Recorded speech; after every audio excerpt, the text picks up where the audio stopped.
Bem-vindos ao Dois Solas da Lapa, um podcast feito por dois amigos que gostam de falar sobre cultura e teologia. Eu sou o Solos Tiago, comigo está o Solos Joel. Estava Alô. aqui a pensar, nós estamos Embora estejamos a gravar o 9º episódio, esta é a semana em que o podcast vai para o ar. Para quem nos está a ouvir pela primeira vez, é aqui que a gente se encontra. É verdade. Depois de meses intensos de muito trabalho neste podcast, finalmente todas as pessoas, todo o mundo terá a oportunidade de se deleitar neste grande podcast. Primeiro episódio, banda desenhada. Ou seja, Banda gravámos desenhada. em junho ou julho. Já não sei se foi junho, se foi julho. Julho. Foi em julho que a gente o gravou. Portanto, começamos a falar pelo melhor tema de todos, banda desenhada, e depois foi sempre a downhill. Sabes que eu fiquei satisfeito porque já temos tido alguns contactos, essencialmente via Instagram. Temos alguns likes, temos cerca de 60, que não é mau, tendo em conta que ainda não há nada no ar. Mas já houve 4 ou 5 respostas. Eu meti lá uma fotografiazita com umas lombadas das minhas bandas desenhadas e apareceu lá algum pessoal a dizer, uns estavam a gozar claramente, mas já houve 2 ou 3 respostas certas. Portanto, o pessoal sabe o que é uma lombada de banda desenhada de cómic, já fico satisfeito. Não é mau. Nós tínhamos falado e eu pensei, não vou pôr uma lombada de paperback ou de hardback, ou seja, de compilação, porque é demasiado óbvio. Eu confesso que eu lembro-me quando via a Bíblia em banda desenhada. Aí está, vais ter que me mostrar isso. Isso é que é. Não, pá, porque como tentar tirar umas fotografias para depois colocar. Eu vou-te já dizer. Eu vou-te já dizer. Essa é a única maneira que eu vou conseguir cumprir o plano de leitura anual da Bíblia. Porque de outra maneira eu já desisti, eu não consigo cumprir um plano anual. Não te ouvir. Não, é verdade. Pastor, eu leio a Bíblia, mas a minha média está a cada 3 anos, pai, acho eu. Eu por acaso tenho conseguido cumprir, mas não num ano. Normalmente é 1 ano e 1 mês, 1 ano e 3 semanas.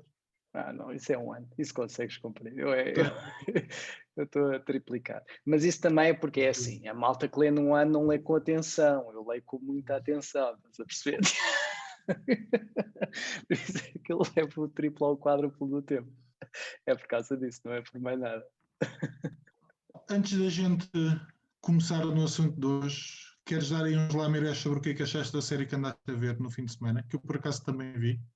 Estou muito desiludido, Tiago Falcoeiras. Não sei como te dizer isto. Ou seja, a série era... Tão bom. Como é que se chamava? Bly Manor? Ou Manor. Yeah, The Haunting ou Bly Manor. Uma coisa assim. A Maldição de Bly Manor. Pronto, a Maldição de Bly Manor em português. E tinha tudo para ser bom, porque vem no seguimento da outra Hill. Como é que era? Como é que se chamava? Maldição de Hill House. The Hill House, que era muito boa, muito boa. Série que manteve sempre ali um nível ao longo dos episódios todos muito bom, com aquele suspense, terror, com as personagens eram ultra cativantes.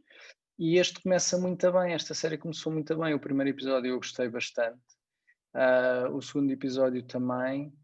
Depois começa a entrar ali num marasmo meio estranho, depois a meio há ali realmente um twist que ok, e depois acabou. Depois aquilo tornou-se um xalala muito irritante e os 2 últimos episódios é das coisas mais irritantes que eu já vi, simplesmente pelo facto que foi tudo numa direção que não era por ali e acabou a série e ainda fiquei assim uns minutos a pensar, eu gostei disto ou não gostei disto? E depois eu não gostei nada disto. E queria muito gostar. E queria muito gostar porque vinha embalado da Hill House. E pronto. Netflix, estou triste contigo. Prometeste. Fiz o esforço de em 3 dias ver 9 episódios e não cumpriste. E estou triste. Pelo menos foram só 9. Pronto, não, é isso. Concordo contigo. Eu gostei muito dos primeiros 2. O terceiro desiludiu-me. O quinto eu achei que podia tanto ir para cima como ir para baixo e comecei a temer que fosse para baixo. Concordo contigo, o nono episódio era dispensável. Está muito bem filmado, o preto e branco é maravilhoso, as interpretações são porreiras, mas não é uma série de terror, quer dizer, aquilo é uma série com algum ambiente, mas eu acho que até o twist do terror, que é o facto de eles andarem a saltar de um lado para o outro em termos de sonhos, podia ser quase uma coisa de ficção científica e muito menos de terror. Tá, é que depois é só chato, já se estava a tornar chato, ou seja, quando foi no quinto episódio, como tu estavas a dizer, que foi ok, abriu ali umas portas, isto podia ser giro, e depois ficaram só naquela coisa chata, e depois usam o oitavo ou nono episódio, já não sei qual deles é que foi, para explicar a coisa toda. Não era E preciso.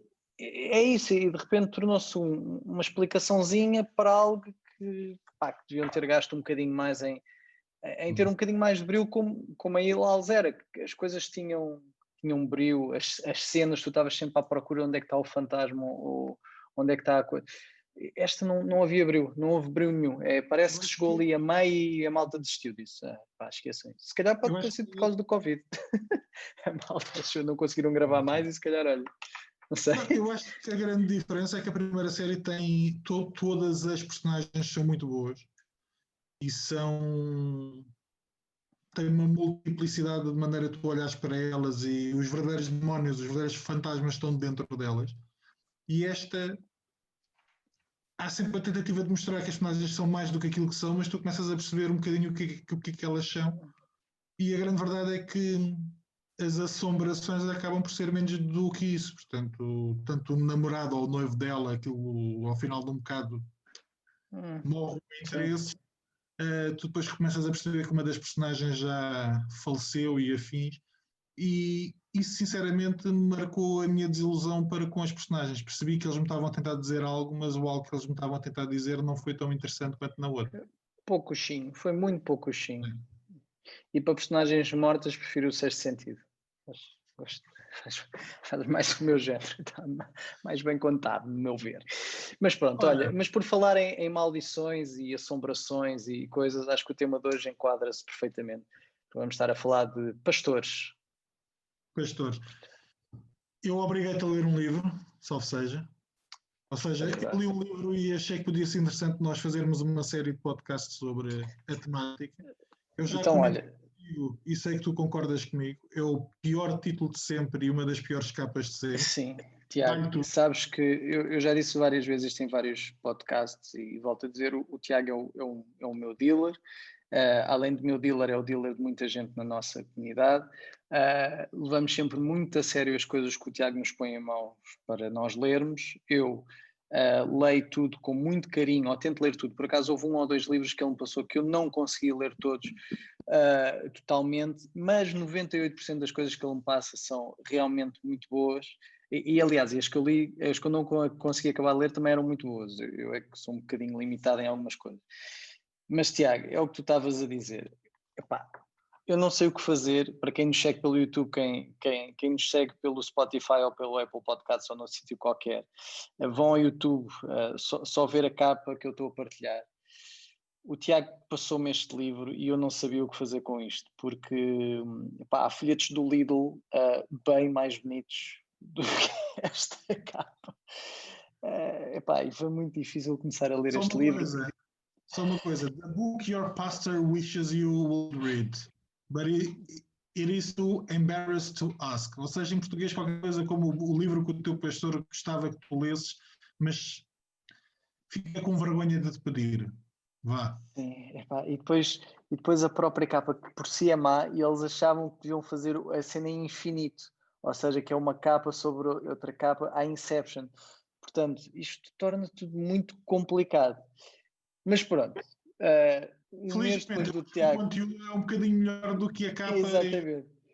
Porque vinha do Tiago, eu, um mês depois de ter este livro horrível ali parado em cima da mesa da sala, eu disse, não, foi o Tiago que me passou, o Tiago não falha, portanto vou abri-lo. E valeu a pena. E está a valer a pena, estou a gostar. Senhores que publicaram este livro, epá, contratem um designer, qualquer coisa.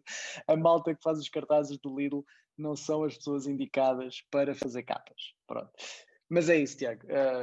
Estou a gostar Mas bastante. não é só a capa, o título também é um bocado daquela. Eu já escrevi o livro, já tive muito trabalho e não vou conseguir imaginar um título melhor, então bora. Está tudo, ou seja, mas que antes seja assim, ou seja, olha, que este livro fosse um bocadinho a nossa condição, que a nossa condição humana também fosse assim, por fora realmente fôssemos todos uns farrapos, mas que pelo menos por dentro depois o conteúdo fosse muito bom. Fôssemos um bocadinho mais.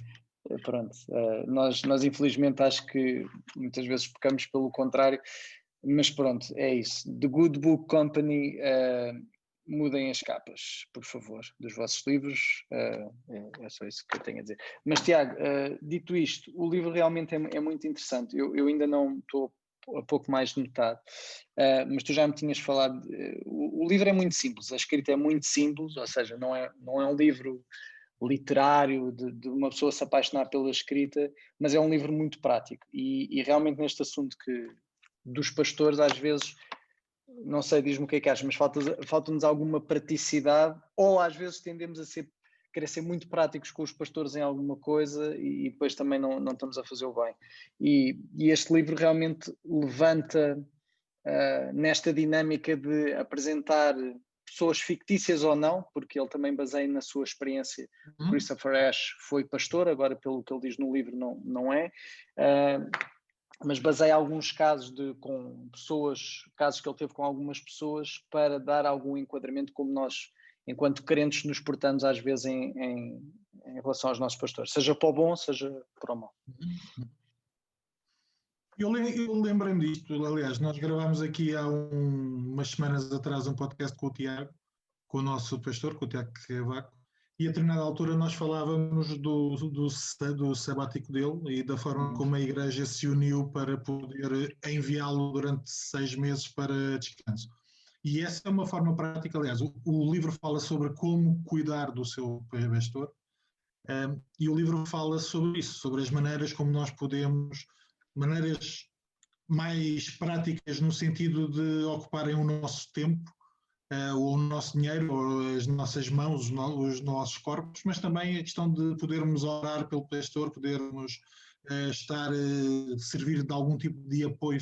Aliás, o livro não é só sobre o pastor, mas também sobre a família pastoral, o que pode ser importante, não só relativamente à esposa, mas também relativamente aos filhos. E na altura, nós já tínhamos falado disto, e a ideia é como é que nós cuidamos do nosso pastor ou como é que nós olhamos para os pastores. Eu concordo contigo, não há grande literatura sobre isso. Provavelmente que às vezes quem o poderia escrever pode achar que é um bocadinho presunçoso da sua parte, mas é uma das áreas em que nós somos mais chamados a intervir, eu acho. Conhecendo algumas igrejas e falando com algumas pessoas, eu acho que é importante nós percebermos isso. Há uma ideia dele inicial que eu acho que a gente pode começar por aí, que é olhar para o pastor enquanto pessoa e não enquanto um funcionário. Ou seja, é uma pessoa como nós, é uma pessoa que provavelmente conhece mais podres sobre nós do que aquilo que ele gostaria. É alguém que tem que lidar com os problemas das suas ovelhas, sejam poucas ou muitas, e a igreja, de uma forma geral, eu aqui posso estar a ser um bocadinho mauzinho, mas nós tendemos, e eu falo pela experiência que eu conheço, tendemos a olhar para o pastor como alguém que deve fazer coisas e não como uma pessoa que tem que lidar com aquelas questões e que às vezes elas pesam também sobre ele. Não sei se concordas, discordas. Não, sim, concordo totalmente. É engraçado porque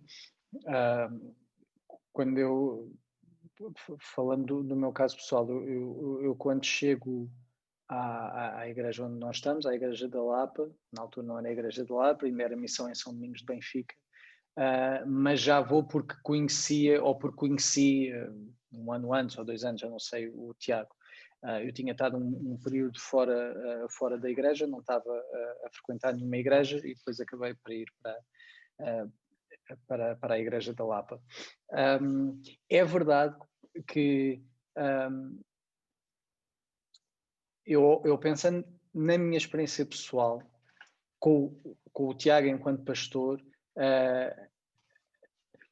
eu não tenho tanta dificuldade às vezes a olhar para o Tiago enquanto pessoa, enquanto humano, porque há um laço de amizade que Deus permitiu desenvolver com ele e que houve umas quantas situações também ao longo desta década que aconteceram e que marcaram, e então há uma parte humana que eu reconheço nele.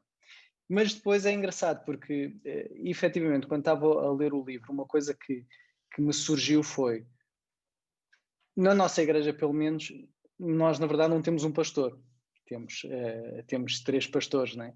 E depois também comecei a fazer essa análise face ao que era a minha postura face aos diferentes pastores, e aí eu também me senti confrontado em algumas coisas, perceber que enquanto li o livro que realmente, por um lado, para mim é muito fácil estar ou reconhecer o valor e dar o devido valor, ou tentar dar o apoio a uma pessoa, a um pastor, porque é meu amigo, quando por outro lado, se calhar tem outros 2 pastores que já não têm aquela ligação tanto de amizade como tinha com o Tiago, como tem com o Tiago, aí a coisa se calhar, coisas simples como, se calhar já não oro tanto por eles, porque não é aquele amigo, não é aquele amigo tão próximo, então já não oro tanto, e então eu comecei-me a perceber que, na verdade, pelo menos em mim há aqui alguma coisa errada nesse sentido, porque realmente eu estou a cuidar do meu pastor, o Tiago, estou a cuidar dele, oro por ele, etc.,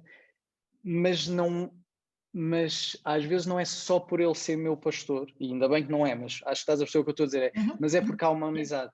E quando realmente quando uma pessoa se mete, quando eu olho para o Marco e para o Filipe, que são os outros pastores da nossa igreja, às vezes é mais fácil esquecer deles, embora o papel deles seja pastorear-nos, é o que eles fazem, e não ter, e deixar isso um bocadinho em segundo plano. E então este livro também me tem ajudado nisso, que é, apesar de não termos só um pastor, e eu tenho de,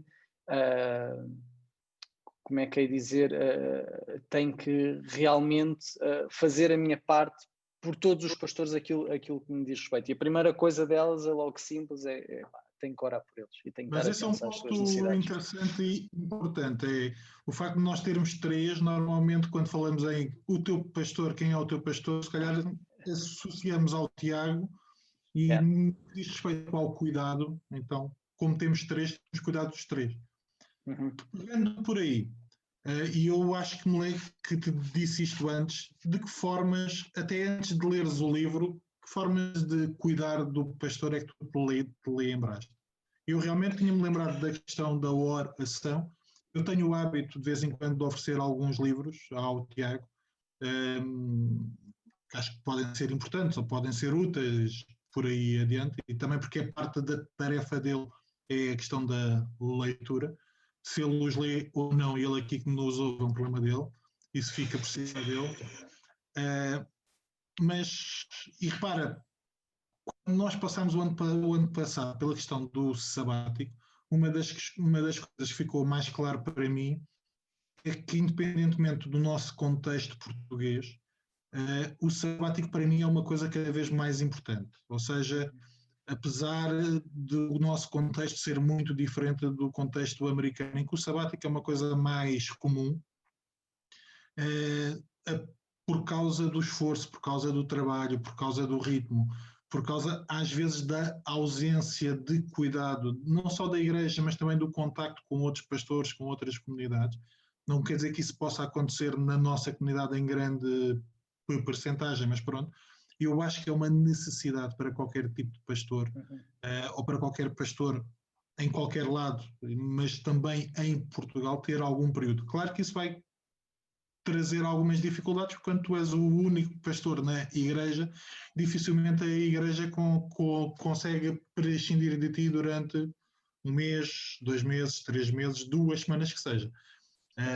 Mas esse é um desafio também. Mas eu acho, por exemplo, que na questão do cuidar do teu pastor, a oração veio até mim, a questão da oferta de livros, por eu ser como sou, veio até mim, mas a questão do sabático também veio de uma forma muito clara. Não sei quais foram as outras ideias que vieram. A mim, ou seja, além da oração, houve uma que o livro também fala, e tem a ver com o encorajamento. Em coisas simples, por exemplo, com a pregação e etc.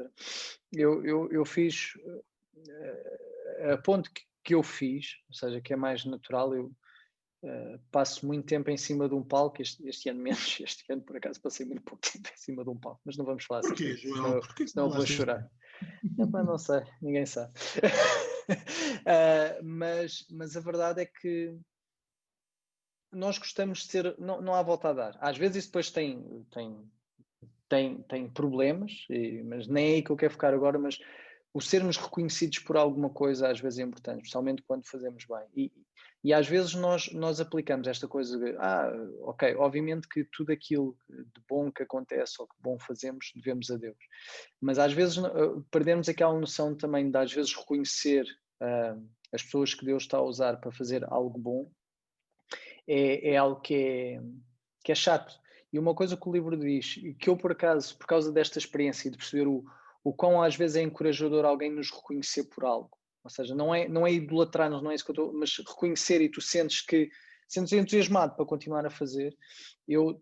Já há um tempo que eu percebi que isto é mesmo importante, ou seja, um pastor, parecendo que não, está semanalmente ou quinzenalmente, dependendo de qual é o pastor que vai pregar, mas pronto, está muitas semanas por ano frente a uma congregação, frente a pessoas, a falar. E as pessoas às vezes tomam isto como adquirido, que é, ok, ele vai lá, fala, depois vamos para casa, próximo. E as pessoas não percebem que há um lado. As pessoas percebem, ou seja, estou a falar para mim, mas demorou-me a encaixar também esta questão de há um lado emocional nisto. Quem está lá à frente, em primeiro lugar, quando está a pregar, gosta de sentir alguma ressonância.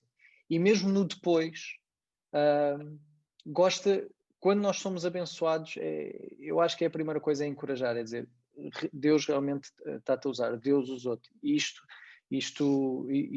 realmente como, e tenho tentado, ainda com muitas falhas, e não o faço todas as semanas, nem pouco mais ou menos, mas trazer esse lado de encorajamento, de reconhecer que o que eles estão a fazer naquele momento em específico, né, porque eles depois fazem muita coisa, mas naquele momento em específico é vital e é muito importante, e dar esse encorajamento, que continuem a fazer e a aplicar-se, porque está a ter retorno. Sim, não, um dos papéis do pastor é encorajar-nos e aconselhar-nos.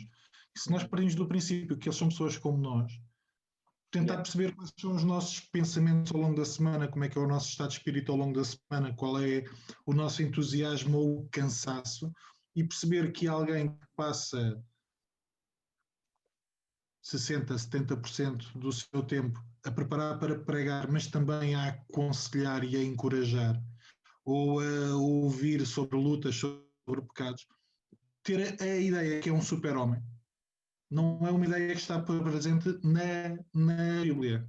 Ou seja, o pastor não é um super-homem. O pastor é alguém que tem alguns dons e que os põe em prática, mas passa pelas mesmas dificuldades que nós, passa pelas lutas que nós passamos. Portanto, daí a importância de haver uma ressonância, que foi o termo que tu utilizaste, ou seja, de falarmos com eles e de os encorajarmos e de estarmos também ao lado na caminhada que eles fazem. Portanto, aquela ideia consumista que eu vou lá para comer e ele tem que dar a paróquia toda feita, só isso, coloca o pastor num lado que eu acho que é mais preocupante. Porque diz isto. Queria pegar nessa ideia que tu estás a trazer do sermos consumidores, não é? Ou seja, da igreja para nós ser quase como um produto que nós consumimos. Uma das coisas que também a ler o livro me estava a perceber, especialmente por causa de alguns exemplos que ele traz, de pessoas, ou seja, de contactos que ele teve ao longo do tempo, é que quando nós somos cristãos que vão assistir ao culto, a própria visão que a gente tem da igreja e dos pastores em particular é muito diferente quando somos cristãos que realmente tentamos estar, que tentam estar ao lado dos pastores para realmente tudo o que é funcionamento da igreja, a pregação do evangelho vá mais longe. E isso eu tenho sentido, e tu de certeza que sentes, que é o fazermos parte de um sítio em que, por causa das responsabilidades que temos dentro da igreja, nos obrigam a estar mais perto daqueles que trabalham e, por consequência também, estar mais perto dos pastores, isto muda a nossa visão de tudo. Ou seja, a própria crítica que a gente poderia trazer por estar numa posição de eu estou de fora ou estou nesta posição de consumo e já percebi tudo muito bem e já sei, já não há novidades e aquele está a fazer mal e aquilo devia de ser diferente, etc. Muda radicalmente quando nós realmente passamos a fazer parte do corpo num sentido prático em que todos estamos a trabalhar para o mesmo. E eu sinto que isso modifica muito a visão da igreja e a visão dos pastores, porque começamos a perceber que, poça, é pesado. Há coisas no trabalho pastoral que é pesado mesmo, é mesmo pesado. E tu começas a perceber, epá, realmente, no final do dia, todos temos as nossas responsabilidades, mas a equipa pastoral, o nosso presbitério, etc., tem aqui um conjunto de responsabilidades acrescidas, como tu estavas a dizer, de cuidar das ovelhas, que é pesado. Deixa-me ler aí Hebreus 13:17. Obedecei a vossos pastores e sujeitai-vos a eles, porque velam pelas vossas almas como aqueles que hão de dar conta delas, para que o façam com alegria e não gemendo, porque isso não vos seria útil. Isto coloca um peso em cima da igreja, em cima das ovelhas, mas esta ideia de velam pelas vossas almas como aqueles que hão de dar conta delas. Isto é um peso grande. É um peso grande. Uma das ideias que ele trata logo no início, que eu acho que é importante, é nós não cuidaremos do nosso pastor se nós estivermos motivados para isso. E termos vontade de... Eu lembro-me, eu não quero estar aqui a pôr pesos em cima de ninguém, mas eu acho que em Portugal ainda existe muito aquela ideia de o pastor é pago só para fazer isto, então ele que o faça, nós não temos que fazer. E eu acho que o exercer os nossos dons e ministérios é parte também do cuidar do pastor. Ou seja, fazer aquilo que nos pedem, aquilo para o qual a Igreja reconhece que nós temos dons para tal, ou aquilo para o qual a Igreja pede que nós façamos, mas que o possamos fazer com alegria, com ânimo, sem criar peso em cima de ninguém, muito menos na equipa pastoral. Sabes, deixa-me pegar aí no que tu estás a dizer.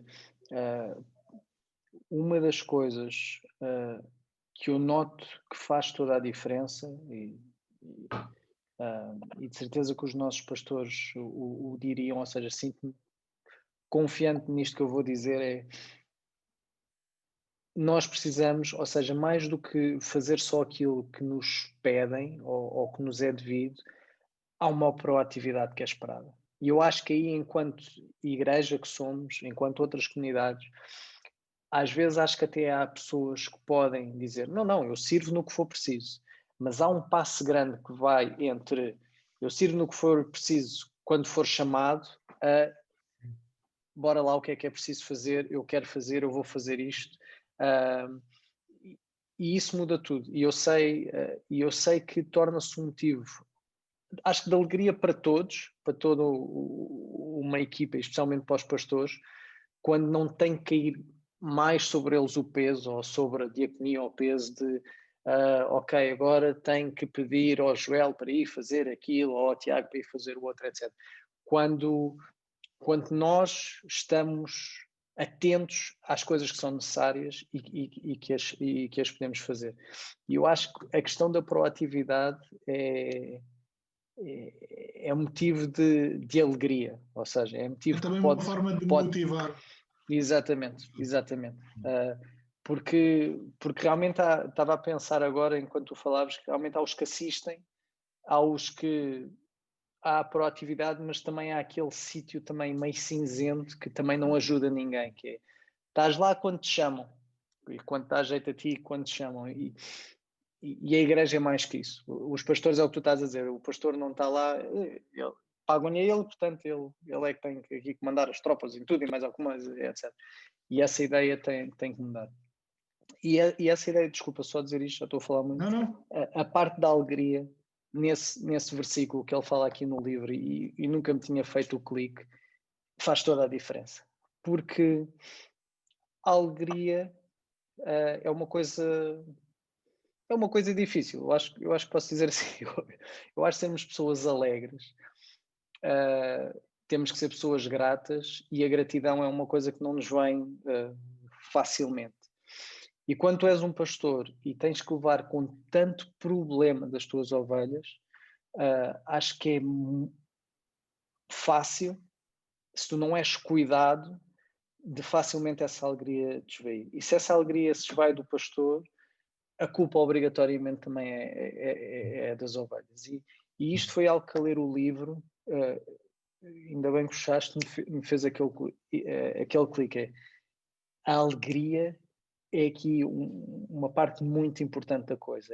Até podemos ter um pastor que consegue fazer tudo, 30 por uma linha, mas se a alegria não estar lá... E o Tiago falou isso connosco, quando foi o tempo do sabático, que houve aquela parte que estava a cumprir funções, mas que a alegria já não estava lá.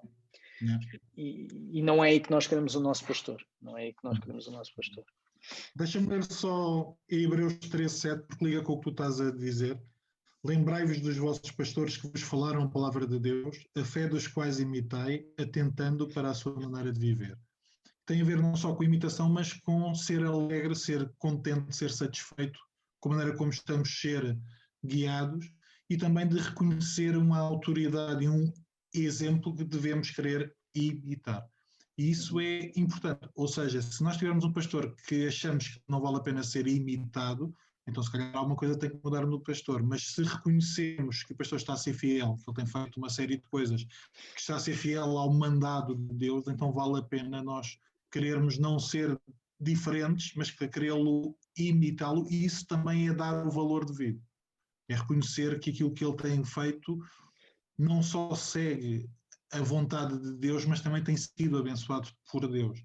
E nesse caso tem que haver uma ligação entre a prática do pastor e a vivência da própria igreja. Isso parece-me também muito importante. Não é só estar lá para o ouvir, mas é perceber que, ok, ele tem feito um esforço para ser fiel à palavra. Eu tenho que ser fiel à palavra. Ele tem sido um esforço para ser alegre. Como é que eu posso encontrar a alegria que só está em Deus? Então, esse sentido de ele não é um professor somente, mas nesse caso eu também sou, de alguma forma, um discípulo. E é uma forma de lhe trazer qualidade ao trabalho. Ou seja, Deus quer que eu olhe para a fidelidade do pastor sendo também fiel. Sem dúvida, sem dúvida. Bem, a gente devia pensar como é que vai fazer isto, que isto há pano para mangas, há aqui uma parte que se calhar vamos deixar para uma parte 2 que eu gostava de falar contigo. Próximo ano é só com este livro, o livro da pior capa e o pior título de sempre, vamos estar a falar disto. Podes querer. Que há uma parte temática que é When Pastoring Goes Wrong. Ficava bem, podia ser. Ou seja, não é tanto quando o pastorear dá errado, mas é... Bem, na verdade o título até podia ser só este, porque depois pode dar errado, porque nos momentos em que o pastor tem que confrontar alguém, como é que nós, enquanto ovelhas, respondemos a isso, não é? Porque podemos ter pastores muito eloquentes, pastores muito bons e gostamos muito da pregação ao domingo, até aquilo realmente tocar na nossa ferida.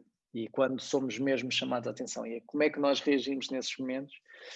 E às vezes o contrário também, que pelo menos, não sei se tem, acho que pela graça de Deus não tem sido o que nos tem acontecido, mas é quando a própria parte do pastor pode estar a correr mal por uma outra razão. Graças a Deus temos, creio que posso dizer com muita confiança, temos sido protegidos disso, mas esta primeira parte de realmente quando somos chamados à atenção de uma forma mais pessoal, aí também nos revelamos. E o livro também fala um bocadinho acerca disso, que é, tudo vai bem até dizer respeito a mim. E aí, quando diz respeito a mim, dói. Mas não sei como é que queres fazer, se a gente faz um episódio especial de 1h30, se dividimos em 2. Quiseres. Mas deixa-me só dizer uma coisa, tu estás a dizer uma coisa que eu acho que é importante, que é, mesmo quando, e o Tiago falou disso, por isso é que eu estou à vontade para falar disso no podcast, e tu já o referiste hoje, mesmo ter ou reconhecer que falta uma alegria, que há alguma coisa que, se calhar para a maior parte das pessoas está tudo a correr mais ou menos. Há altos e baixos, mas em que a pessoa tem a hombridade, tem a capacidade de chegar à igreja e dizer, irmãos, há algo que não está bem comigo. De perceber que pode estar a ir por o cano abaixo alguma coisa e não querer que o faça. Eu acho que isso é um exemplo também para nós, e o presbitério tem falado muito disso. Venham falar connosco antes dos problemas rebentarem. Ou seja, normalmente quando as pessoas vão ter com o pastor, a casa já ardeu. Tem sido um dos exemplos que o Tiago tem dado, uma das imagens. E nesse caso, eu acho que o Tiago também foi um exemplo para a igreja de, irmãos, reconheçam que há coisas que não estão somente nas vossas mãos. E o facto de estarmos em corpo, de estarmos em comunidade, termos um presbitério, é importante para isso. Quanto ao fazermos um programa maior ou um extra, podemos fazer mais programas. Eu acho que o livro dá para muitos mais e eu acho que é importante nós estarmos a falar de uma série destas questões, porque algumas tocaram-nos na pele e algumas nós sentimos essa, pessoalmente, tanto eu como tu, sentimos que algumas ainda não as praticamos, algumas, se calhar, não tínhamos pensado muito nelas, mas eu acho que o livro é prático no sentido de, ok, tu podes fazer isto pelo teu pastor, como é que o fazes? Como é que o tens feito? A questão do encorajamento, tu há bocado levantavas, a questão da oração, a questão de um apoio financeiro que às vezes nós achamos que o ordenado pode dar para tudo e podemos não estar, às vezes, a oferecer um fim de semana, às vezes a oferecer um dia de semana, se não for um fim de semana. A questão do sabático eu acho que pode ser extremamente importante, seja por uma questão de necessidade, seja por uma questão de perceber que pode evitar a necessidade. Eu acho que isso é importante. Mas sim, eu acho que a gente pode voltar a este assunto. Vamos voltar. Próximo podcast, Pastors Gone Wrong, parte 2. Tens alguma ideia de convite? Não, não. Lembro-me de algumas. Não. Bem, Joel, boa noite. Meu amigo, já temos também, é verdade, tal como esta semana, hoje estamos na semana de 12 de outubro, marca a semana de lançamento do nosso podcast, e também a nossa presença mais ativa nas redes sociais. Se calhar agora podes dizer o nosso e-mail e se souberes os links das redes sociais, eu ainda não sei, desculpa. Não há de ser muito complicado. Portanto, estamos no Facebook como duas solas da Lapa, ou duas solas da Lapa, é o 2, é o número 2. No Instagram também nos podem procurar por duas solas da Lapa, é o mesmo. Estaremos com um canal no YouTube. Isso depois quem tiver no Facebook vai logo diretamente. Duas solas da Lapa. Estamos à espera da autorização para o iTunes e para o Spotify. Eles são mais chatos do que todos os outros. Precisam de olhar para as nossas caras e ver o registro criminal. Portanto, também estaremos como duas solas da Lapa. E o e-mail é duassolaslapa@gmail.com. Nós vamos dando toda essa informação. Há uma coisa que ainda nós não falámos e que foi uma ideia de última hora. Portanto, no final de cada podcast, vocês têm estado a ouvir algumas músicas. Sons. Normalmente têm a ver com o tema. Eu penso que nem o Joel nem eu conhecemos muitos cânticos, muitas músicas sobre cuidar do teu pastor. Poderemos ser mais... Qual é o termo, Joel? Mais corajosos na escolha de algumas músicas finais para estes temas. preparem-se, porque se gostaram das outras, vão gostar mais destas. Se não gostaram das outras, vão gostar destas. Exatamente. Alguma Olha, surpresa? uma nota importantíssima, Tiago, que estava-me a esquecer também. A grande capa do nosso podcast foi feita por uma artista que teve um tempo por nós. Também era por sermos nós, porque, ou seja, um podcast nosso, ela viu logo que isto ia ser um sucesso absoluto e não quis deixar passar ao lado. Mas um agradecimento mais do que especial a uma senhora, não sei se conheces, já ouviste falar, Tiago. Sara Falcoeira fez uma capa incrível para o nosso podcast e pronto, a dar a imagem que o nosso podcast necessitava, a trazer um bocadinho de dignidade aqui a este meio. Dignidade e cor, porque aquilo veio com várias cores. Nós ainda só utilizámos umas 2 ou 3, mas temos outras para utilizar. É verdade. Mas Portanto, ficou giro. Sara, muito obrigado pelo teu trabalho. Só por causa disso poderás ouvir gratuitamente todos os nossos podcasts enquanto são gravados. Outra vez. Outra vez. Uma outra coisa, já me perguntaram e eu respondi, mas nós podemos tentar criar um período especial. Já nos perguntaram para nós tentarmos explicar a razão do título. Nós vamos guardar para outra altura. Quando tivermos mais perguntas e questões, poderemos ocupar 5, 6 segundos a tentar explicar porque é que nos chamamos Duas Solas da Lapa. Eu espero que tenha sido um pagão a perguntar-te isso, porque se foi um cristão protestante a perguntar-te isso, eu fico muito, muito triste, muito triste. Não vou dizer quem foi o... Não. Bem, Joel, boa noite. Boa noite, meu amigo. Entrem em contacto connosco, sintam-se à vontade para fazer críticas, perguntas, respostas também, se quiserem dar já resposta de algumas das vossas questões. Nós depois tentamos fazer algum especial com perguntas e respostas. Até à próxima. Deus, Joel. Tchau.